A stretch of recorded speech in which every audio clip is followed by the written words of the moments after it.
Man, what is happening, my YouTube family? It is your boy B New coming at you again this morning, just to give you a recap on the night around the association yesterday. So we had quite a few games going on yesterday, and I know the main two games that were on the TNT doubleheader featured the Golden State Warriors against the San Antonio Spurs, and the late night game was the Boston Celtics against the Utah Jazz. And don't get me wrong, these were some pretty good matchups. If you're an NBA fan and just a fan of basketball in general, those are some pretty good matchups. But it's just something about having a TNT doubleheader without having LeBron James being in it.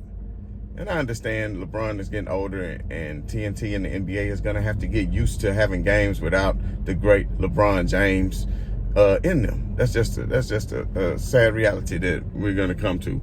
And so all the haters, just please sit back and enjoy, LeBron James while you can. Like, instead of hating on him, just sit back and watch greatness and enjoy it, because you're not going to see another athlete like him for a very, very long time who can sustain the skill level that he has for so long and be able to accomplish the things that he has accomplished. But anyway, that's not what we're going to talk to you about today. So like I said, just giving you news and notes from around the association today. Those two games were pretty good, but like I said, they wasn't a LeBron James game last night, so it was no, I'm just playing. So anyway, one of the main games that should have been on TNT that wasn't, I guess they didn't know at the time that it would have been a blockbuster trade to bring James Harden to the Brooklyn Nets. But as we all know, the Brooklyn Nets took on the Detroit Pistons last night. And I apologize for anybody down in the comments who thought I was disrespecting the Detroit Pistons on my last video. Got nothing but love for Detroit. I just, for some reason, thought that they played in Auburn Hills. I know growing up my whole life they played in Auburn Hills. I knew they had moved the stadium, but I wasn't sure if it was downtown Detroit. I hadn't been to Detroit in a long time, but trust me, I got much love for the city of Detroit, for Motor City, you know what I mean? So anyway, the Brooklyn Nets took on Detroit last night, and this just goes to what I was saying about LeBron James' greatness, because as you all know, LeBron James took on the Detroit Pistons, and they was without AD, and they lost one on the road to Detroit, and everybody said, "Oh my God, you lost to the worst team in the league. You lost to the, And I said, on any given night, a team is capable of winning, and Detroit showed me something. And I'm telling you, Jeremy Grant is playing excellent basketball. I mean, he's really developing to a hell of a player. But Brooklyn Nets made Jeremy Grant look like the second coming of Michael Jordan last night.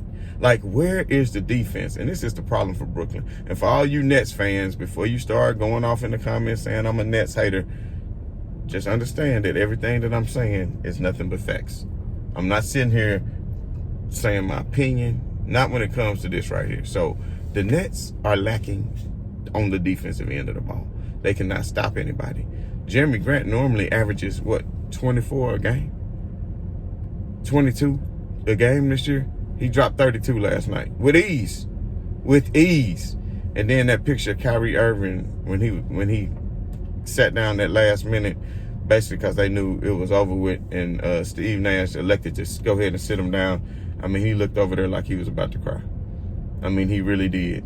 But the problem is, yet again, like I said before, is now there was no Kevin Durant. Now, the thing about it is, Detroit came back to LA and had a chance to rematch against the Los Angeles Lakers. And you saw what happened the second go round. And it's nights like that, like when LeBron James plays some of these teams that's just not good, and he brings out GOAT-like things to be able to put teams on his back, like going to the double overtime the other night, putting the team on his back and being able to just go ahead and win the game without Anthony Davis. So I don't want to hear any excuses that there was no Kevin Durant last night, because to me, if you have James Harden and you have Kyrie Irving in your starting lineup and you're going against Jeremy Grant and the Detroit Pistons, I mean, Wayne Ellington got a hell of a shot, but at the end of the day, Kyrie Irving and James Harden should have been able to win that game, but they were not. And the problem is, and I know Kyrie, to me, seemed like the alpha male on the team, and in crunch time, he seemed like the one who is getting all the shots and putting it up. But I just wonder how that's going to play on the psyche of one James Harden, because as you can see last night, Kyrie Irving took double the shots of James Harden yet again. I want to say Kyrie Irving took 28 shots. I want to say he took 28 shots. Now, he was 14 out of 28, I think, for 50%, which is not bad. You're shooting 50%. But how many shots did James Harden get? James Harden probably only got, like, I want to say 12 shots or 13 shots. So my point is, how in the world is Kyrie Irving getting double the shots of James Harden? And we all know what James Harden is capable of doing on the offensive end. We all know what James Harden is capable of doing. So at the end of the day, why is Kyrie Irving getting more shots than him? That's what I'm trying to figure out. So Kyrie, I think you need to learn how to be more of a real point guard and get assists to your teammates. To me, James Harden is actually the one who has been able to find teammates to drive and dish, and even to get easy baskets for DeAndre Jordan, and he's been able to do that. So I just don't understand how in the world that they lost that game. But now it's coming to me. Now that I think about it, in the fourth quarter, basically what happened, Kyrie Irving had hit a big shot, leading into the end of the third. And I want to say it was about tied up. It was a pretty close game going into the fourth. So at this point is when you would expect the last place team like the Detroit Pistons to go ahead and fold. Blake Griffin didn't even have that great of a game, but he still, I think maybe had like 9 or 10 points. But at the end of the day, when the game got close and got on the line, then you saw who had the heart. See, a lot of times, a lot of this is about heart. And the Brooklyn Nets, Kyrie and James Harden, they didn't show they had heart. And a lot of the role players, they're just going to follow what the main players are doing. So if the main players aren't having great games, then that's what's going to happen. The role players are going to do the same. They're going to follow suit. So you need a great leader like LeBron James, when he leads his team and he gives you energy. When Montrezl Harrell see LeBron James running the floor, giving it his all. When they see LeBron being age 36 and just giving everything that he can to will his team to a victory on a Tuesday night against a Detroit Pistons team or against a Cleveland Cavalier team or against any team for that matter. Even though people might be saying the Lakers are playing down to the competition. A lot of people saying, okay, well, the Lakers keep playing down to the competition. Well, I'm starting to think, no, that the competition is actually just more well-rounded than it has been in a long time. This is not the Michael Jordan expansion era of them adding 8 teams during one decade. This is not that era. This is an era where you got such a dominant skill set. And I don't know if any of you saw what Kevin Garnett said the other day. If you didn't, pull it up. Matter of fact, I think I'm going to pull it up and I'm going to make a video regarding it, because it was glad to see, I was happy to see that a older generation player was actually able to give these newer generation players props instead of hanging on to the past like somehow your golden era of the 90s and early 2000s basketball was the best basketball ever. I could argue that 80s basketball was better than 90s basketball. I could really argue that. But the way the athletes are made today is on a whole nother level in the skill set. And, like I said, I'll make a video getting into that later, because I really do have a strong opinion on eras, the way the game is played, different rules changes that have affected the game. So that's why it's hard to say, well, who is the GOAT, who is this, who is that, because it's totally different era, totally different rules. But you have certain athletes that transcend eras. Wilt Chamberlain could have played in any era. I don't give a damn what anybody talking about. Oh, he went against this. Man, listen to what I'm telling you. Wilt Chamberlain could play in this era right here. I don't know if you know how big, fast, and strong Wilt was. He was a world-class track athlete. He jumped in the high jump, the triple jump. Come on now. Just be serious for a second. Wilt Chamberlain was a world-class athlete. I don't care who he was playing against. So at the end of the day, certain athletes do transcend. But anyway, back to what I'm saying about these Brooklyn Nets. They failed last night, and now I want to say they're in 4th place, and Kevin Durant is still out due to contact tracing. I just want to say this to Kevin. Stay your ass at home, man. Stop coming around people that knew somebody that, how Trick Daddy say, that knew somebody that knew somebody that knew somebody that knew somebody. Stop fooling, man. Sit down. Kevin Durant, just sit down. Chill, man. Stop being around these people. Your team needs you, man. I don't know if the league summoned you and said you needed a haircut to get them BDBs out your head, man, with that sunroof top or what it was. But at the end of the day, your team needs you, man. Obviously, they can't even beat Detroit without you. So, man, get back. And now y'all got a back-to-back tonight against the Pacers. So I'm just going to go ahead and go out on a limb right now The Pacers looking good, and they're fighting for position. And I want to say they 12-12. So I don't think. I mean, usually when a team play the second night of a back-to-back, you can see it in their legs, especially in the modern game right now with the advent of the 14-second reset of the shot clock, which really changes a lot. For all you that don't know how much that changes the game, I'm going to touch on that when I talk about the other video as far as the game changes too. So I'll get into that as well. But last night, the Brooklyn Nets just showed me that they're sorely lacking defense, and they're sorely lacking leadership, as well as the main thing that I think it takes to win a championship is mental fortitude. And I know it's a lot of season left, and at the end of the day, I mean, despite Philly looking good, despite Milwaukee looking good, I still pick Brooklyn to come out of the East for the simple fact that at the end of the day, if Kevin Durant, Kyrie Irving, and Harden are all healthy, then they are going to win the East because they just too talented. Because you can look at a team like Boston Celtics last night in the second night of the doubleheader. I know I fell asleep. The game was pretty close at halftime, so I don't really like to talk about games that I didn't thoroughly watch. But just getting a small recap of the game and looking at a couple of highlights this morning, it just seems like that Donovan Mitchell and the Utah Jazz and Ingles and company was just too much for the Boston Celtics to take on in the second half.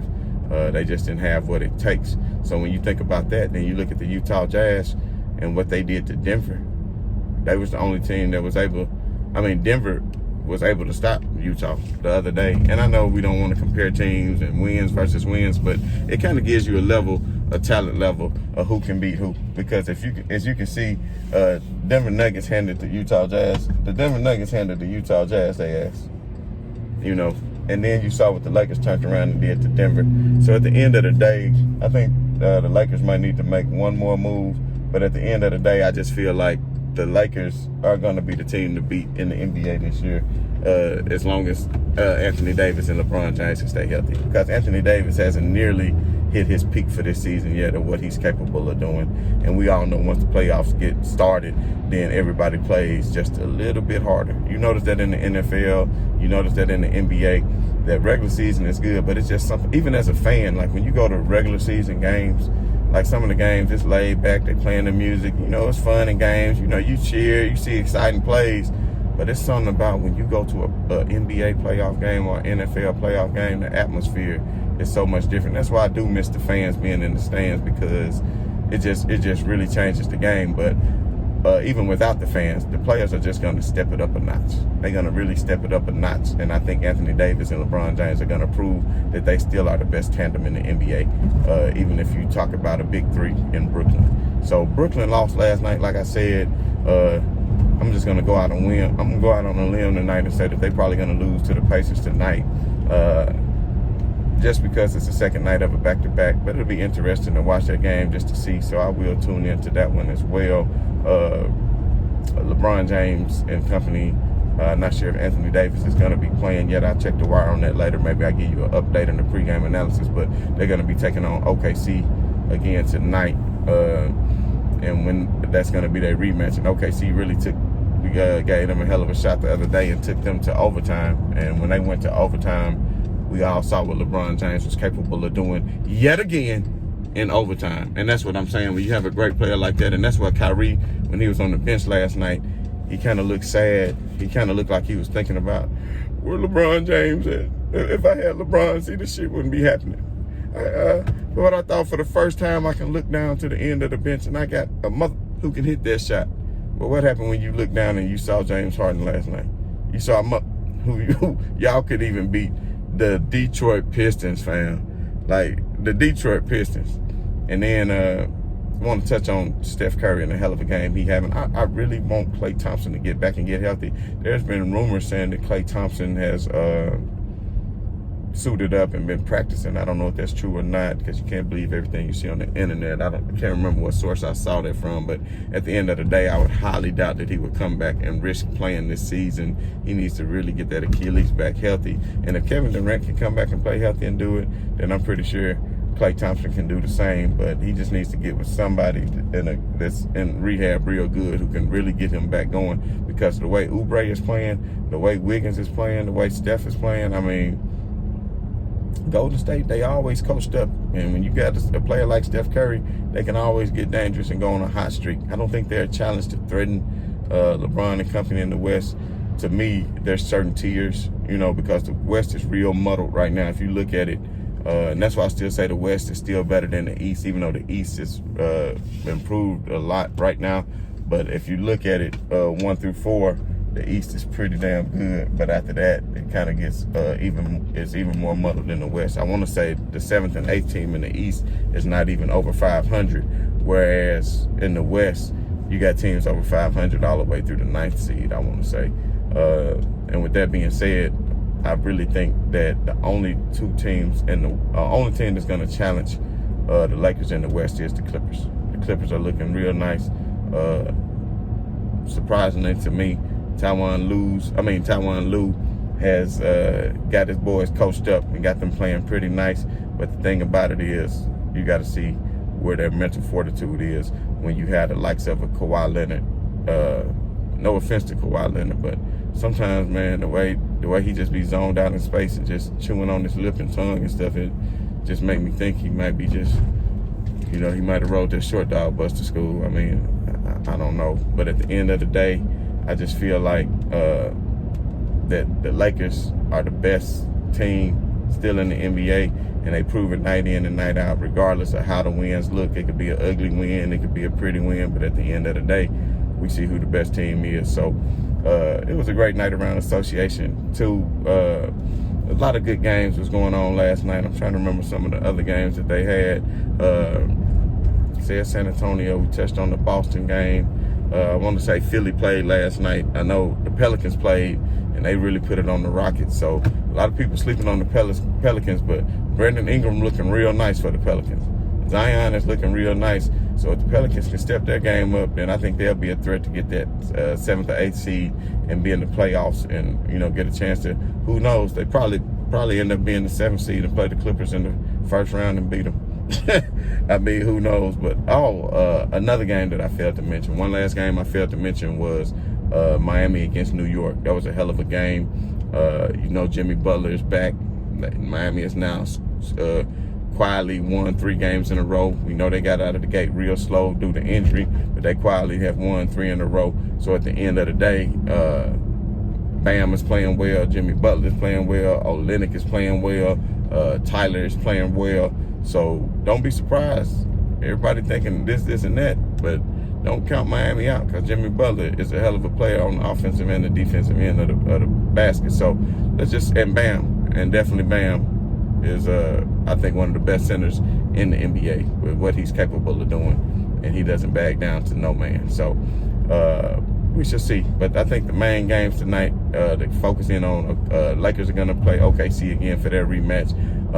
Maybe LeBron will take a game off, but I highly doubt it. I think LeBron, even though it's not 82 games, I think he's trying to play all 72 this year just to say, hey, I played a full season and still was able to do what I would do with the shortest layoff of all time. I think that's going to help solidify his greatness, and I think he knows that. And he's like, I had a 71-day break, still came back, didn't miss a game, led my team to so many victories through the playoffs, and solidified a back-to-back title for the Los Angeles Lakers to give him his 5th finals and 5th finals MVP. So if you don't think it's going to happen, then you might be highly mistaken. But as right now, that's my pick. So again, this is your boy B New. I'm saying right on to the real, and I'm saying much love to the haters. I'm out.